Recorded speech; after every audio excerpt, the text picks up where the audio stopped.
नमस्कार दोस्तों, मैं सीए नीरज अरोड़ा एक बार फिर से हमारे शो टैक्स रुपया में आपका स्वागत करता हूं। इससे पिछले वीडियो में हमने बात की कि इंडिविजुअल के केस में रेजिडेंशियल स्टेटस कैसे निकाला जाएगा। तो हमने बात की सेक्शन 6 सबसेक्शन 1 से लेके section 6 subsection 7 and section 6 subsection 13 में। अब हम बात करेंगे अदर देन इंडिविजुअल के केस में। अदर देन इंडिविजुअल मतलब कि आपका एचयूएफ हो गया, फर्म हो गया, एसोसिएशन हो गया और कंपनी हो गया। कंपनी का बिल्कुल सेपरेट सबसेक्शन है, 6 सबसेक्शन 10 है।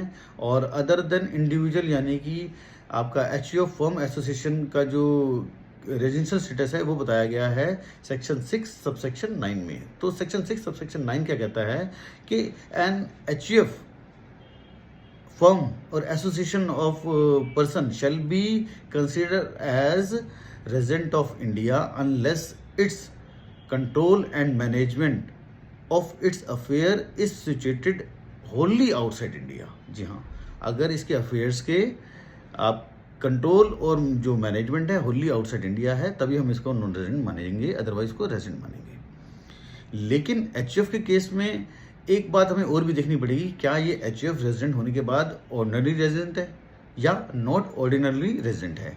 वो सेक्शन 6 सबसेक्शन 13 में हमने जब इंडिविजुअल के केस में जो सेम प्रोविजन एप्लीकेबल होंगे जो उसके कर्ता के लिए, जो एक इंडिविजुअल के लिए एप्लीकेबल थे, यानी वो 10 में से 9 साल नॉन रेजिडेंट होना चाहिए या पिछले 7 साल में, टैक्स ईयर से पिछले 7 साल में 730 दिन से कम इंडिया में उसका मैनेजर कर्ता इंडिया में होना चाहिए।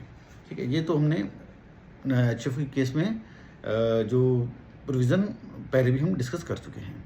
अब बात आती है कंपनी की। सेक्शन 6 सबसेक्शन 10 के accordingly A company shall be a resident of India if it is an Indian company.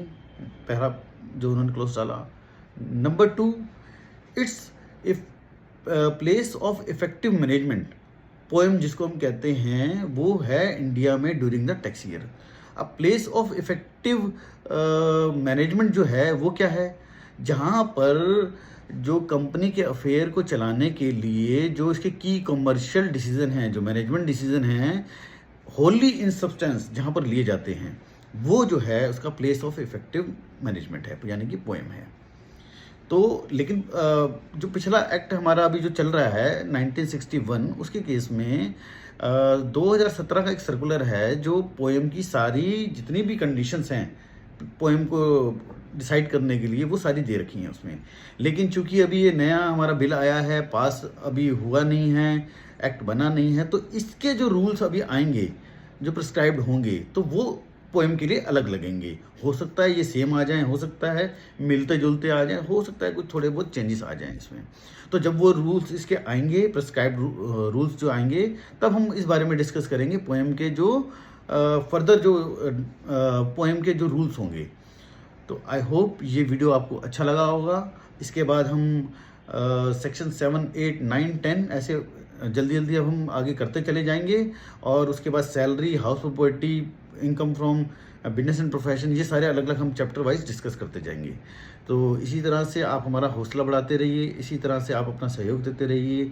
अगर आपको वीडियो अच्छा लगा हो तो इसको प्लीज़ लाइक कीजिए, शेयर कीजिए। थैंक यू, नमस्कार।